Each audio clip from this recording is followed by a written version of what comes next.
A Reforma Católica, também chamada de Contra-Reforma. Os estudiosos católicos romanos não gostam que diga Contra-Reforma, porque eles argumentam que é injusto dizer Contra-Reforma, porque eles dizem, e eles têm uma certa parcela de razão, que a Igreja Católica Romana já vinha tentando buscar uma reforma antes de ocorrer a Reforma Protestante.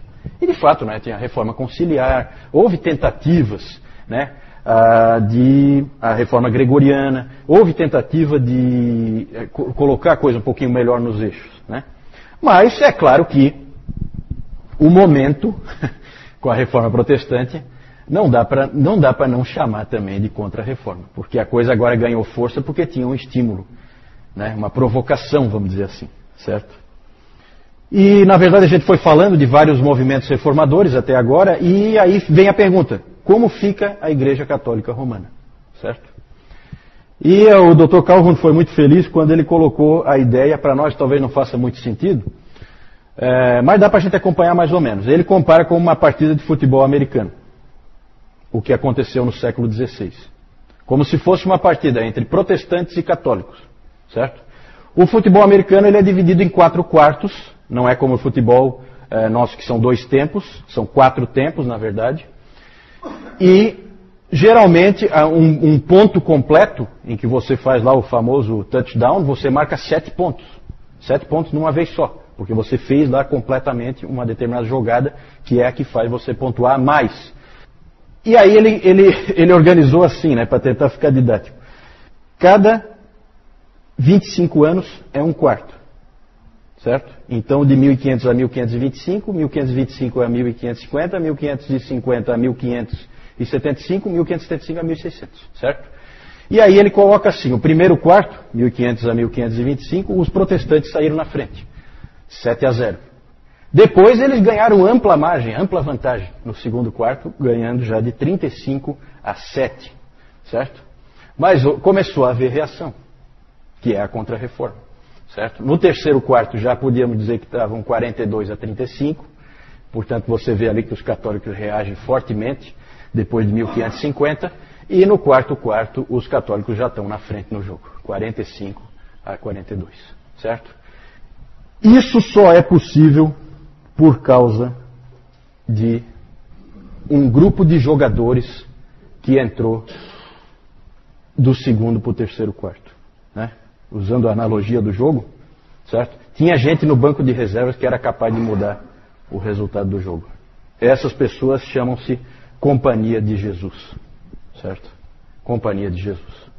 Vamos falar um pouco da Companhia de Jesus. Quando se fala em Contra-Reforma, temos que falar da Companhia de Jesus. Pode passar aí. E aí nós temos que falar do seu fundador, Inácio de Loyola. Toda essa história da companhia começa em uma caverna na Espanha em 1521. Inácio de Loyola era um soldado e ele estava passando por um momento de tormento na vida dele, grande tormento espiritual. Ele resolveu abandonar as armas e entregou a sua vida à igreja. E ele estava lá refugiado nessa caverna, meio como um eremita. Ali ele concebeu um livro que depois se tornaria muito importante. O nome desse livro é Os Exercícios Espirituais. Na verdade, seria um livro que moldaria depois toda a ordem. Isso aí é uma nova ordem, certo? Nós falamos já de várias ordens, né, da Igreja Católica Romana. A Companhia de Jesus é uma nova ordem. Ela começou em 1534, organizada por Loyola e mais 6 homens, e foi estabelecida e oficializada pelo Papa em 1540. Certo? Ali ela foi colocada como oficial da Igreja Católica Romana. O Loyola escreveu um livro de regras para aqueles que fizessem parte da Companhia de Jesus, os jesuítas, né? Então, para quem ainda não tinha se tocado de quem que nós estamos falando, Companhia de Jesus são os jesuítas, os que fazem parte da Companhia de Jesus. A principal ordem naquela regra era a seguinte: um jesuíta deve ter absoluta obediência à igreja. A segunda regra era: um jesuíta deve se opor ao ressurgimento do agostinianismo na igreja. Certo? Então, nada, em hipótese alguma, graça, só graça. Certo? Então, são guerreiros poderosos para fazer em frente ao protestantismo. Ele escreveu o seguinte, Loyola: se queremos ter certeza de que estamos certos de todas as coisas, precisamos estar sempre prontos a aceitar este princípio. Eu vou acreditar que o branco que eu vejo é preto, se a igreja hierárquica assim definir. Então, quando eu ponho ali obediência cega, é cega. Cega mesmo. Ele disse, a camisa do João, se vier aqui o Papa e disser que ela é preta para mim. É preta. Eu vou acreditar nisso, por toda a lei. Imagina o que o Papa Paulo III lá e companhia não fez nessa hora, né? Levantou a mão para o céu. Olha quem apareceu. Nós estávamos aqui perdendo de feio essa partida e olha só os caras que apareceram. Verdadeiros brutamontes para entrar no meu time, para usar a ilustração do futebol americano, né? Precisa de uns caras meio brutamontes para jogar. Então apareceram esses sujeitos do nada. Na verdade havia agora um exército nas mãos do Papa. E que exército? Um jesuíta para ser formado levava 12 anos. Às vezes eu vejo o pessoal reclamando aí porque estuda 5 anos na faculdade. Que é isso? 12 anos para você se formar. 12 anos de estudo e de autoexame para você poder se tornar um jesuíta. As pessoas que saíam de lá saíam extremamente bem formadas e extremamente disciplinadas para lutarem pela sua causa. Os jesuítas, vocês sabem, se especializaram em educação, né? O colégio mais tradicional de Florianópolis é um colégio jesuíta, fundado pelos jesuítas, não é verdade? Eles se especializaram em educação. Aqui é mais colégios que eles colocaram, mas nos Estados Unidos tem várias universidades jesuítas. E eles deram um novo fôlego à teologia, principalmente com um homem chamado Roberto Bellarmino. Eles elaboraram todo um esquema de casuísmos, casos de consciência. Eles eram capazes de defender qualquer coisa. Eles tinham umas jogadas que eles faziam em argumentação que eles tinham a capacidade de defender qualquer coisa que eles quisessem. Eles são famosos por dizerem uma coisa querendo dizer outra, né? Tem um dizer católico, tá? Que diz assim: há 3 coisas que ninguém sabe. Ninguém. Quanto um dominicano conhece, quantas ordens para mulheres há na Igreja Católica e o que um jesuíta está realmente pensando. Então é interessante esse tipo de pensamento, né? Agora, a grande força, por que eles viraram o jogo ali? É o último aspecto que eu coloquei ali. Esses jesuítas são os grandes missionários, certo? Então tudo bem, nós estamos perdendo terreno aqui na Europa, só que nós vamos ganhar o resto do mundo todinho. E fizeram. E os protestantes estavam ali amarrados, não tinha missões nessa época. Ninguém mandava ninguém para lugar nenhum, né? Na verdade eles estavam se consolidando. Era tudo muito novo, certo? Em muitos lugares estavam sendo perseguidos. Então essa coisa assim, vai lá para Genebra, aprende em Genebra, volta para o seu próprio país, porque lá não está nada estabelecido, certo?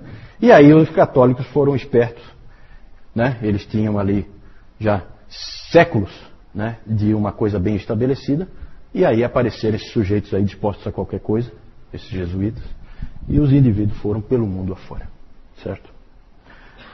O grande nome missionário, um sujeito admirável, né? Não é porque é católico que a gente não vai admirar, um sujeito admirável é Francisco Xavier, certo, né? É impressionante o que esse sujeito fez, certo? Ele foi o mundo inteiro navegando lá, foi com os portugueses, saiu de Lisboa, né, num navio e ia por tudo que é canto. Parou em Moçambique, depois foi para a Índia, depois foi para o Japão, depois foi para a China. Na China eu acho que ele não conseguiu entrar, não me lembro. Mas é impressionante. Na verdade, a Espanha, gente, era a grande força motriz do catolicismo.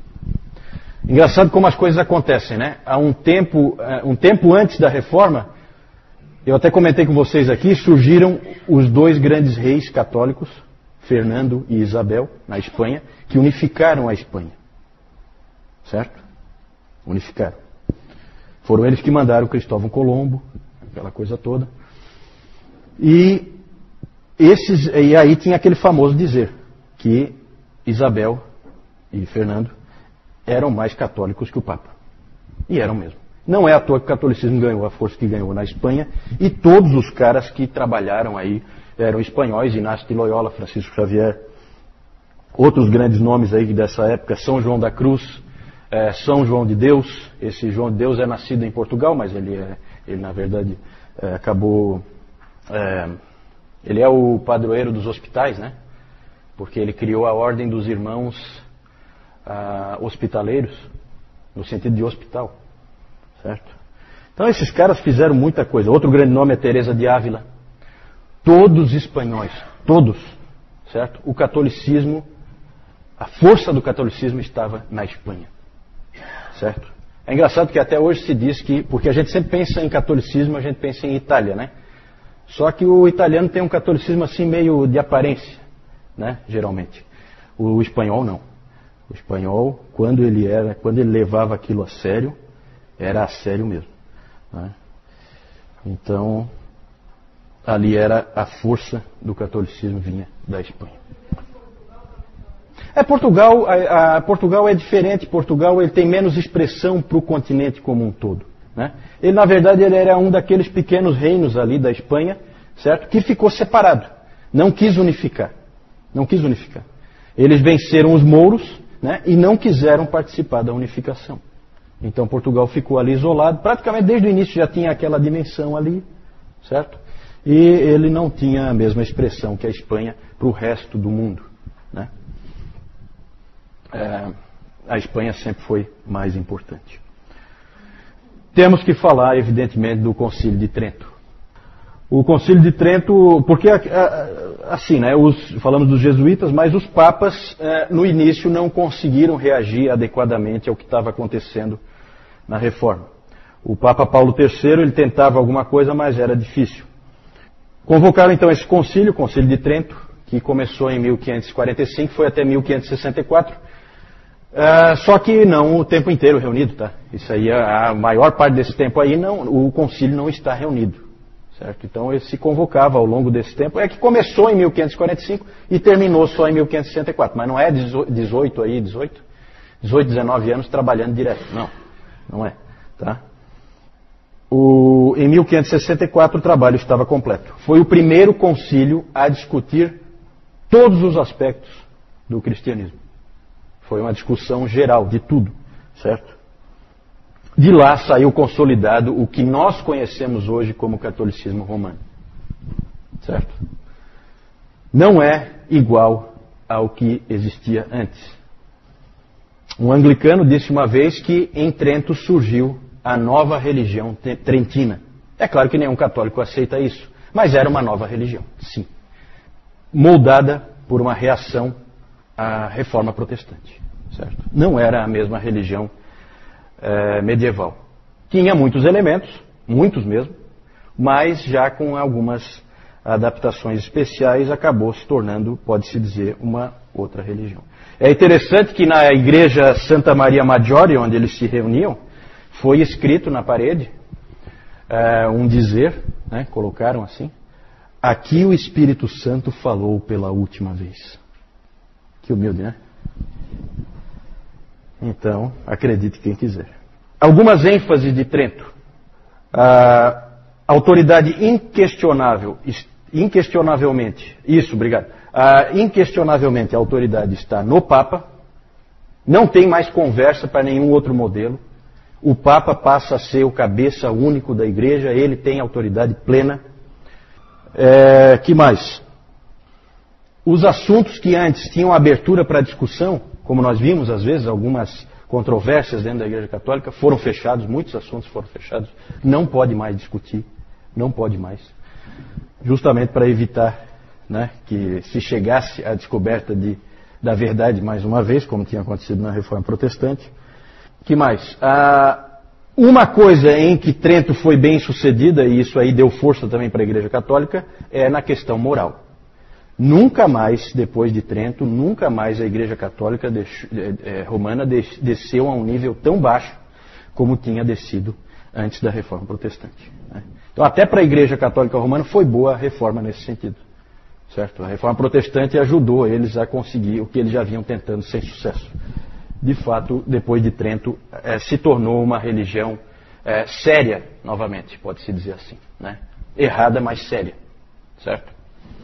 A tradição passou a ser supervalorizada, porque agora o povo tinha na mão a Bíblia, e a Bíblia não fechava com o que eles viam ali naquela igreja, certo? Qual a saída? Colocar uma outra autoridade, já que aquela autoridade ali nos repreende. A Bíblia repreende a Igreja Católica. Então, em Trento há uma hipervalorização da tradição, certo? Inclusive com uma jogadinha muito interessante, que é valorizar a tradição oral, para que os próprios protestantes não possam checar no escrito. Passa a haver uma valorização de uma tradição oral que ninguém tem como checar. Sabe, os papas fazem de conta que eles sabem de coisas que ninguém mais sabe porque alguém passou no boca a boca para eles. Então nós não temos como checar. Certo? Essa é uma bem tramada, bem arquitetada, para tentar se salvar das acusações que vinham dos protestantes. Olha só o que diz ali nos cânones de Trento. Todas as verdades salvíficas e regras de conduta estão contidas nos livros escritos e na tradição não escrita, recebidas da boca do próprio Cristo ou dos seus apóstolos. Fala, Jaime. Tem razão. O Jaime colocou, vocês entenderam, né? O Jaime colocou que essa ênfase na tradição anda junto com a obediência cega dos jesuítas, né? Porque, na verdade, você tem que ter a obediência cega a quê? Você tem que ter alguma autoridade.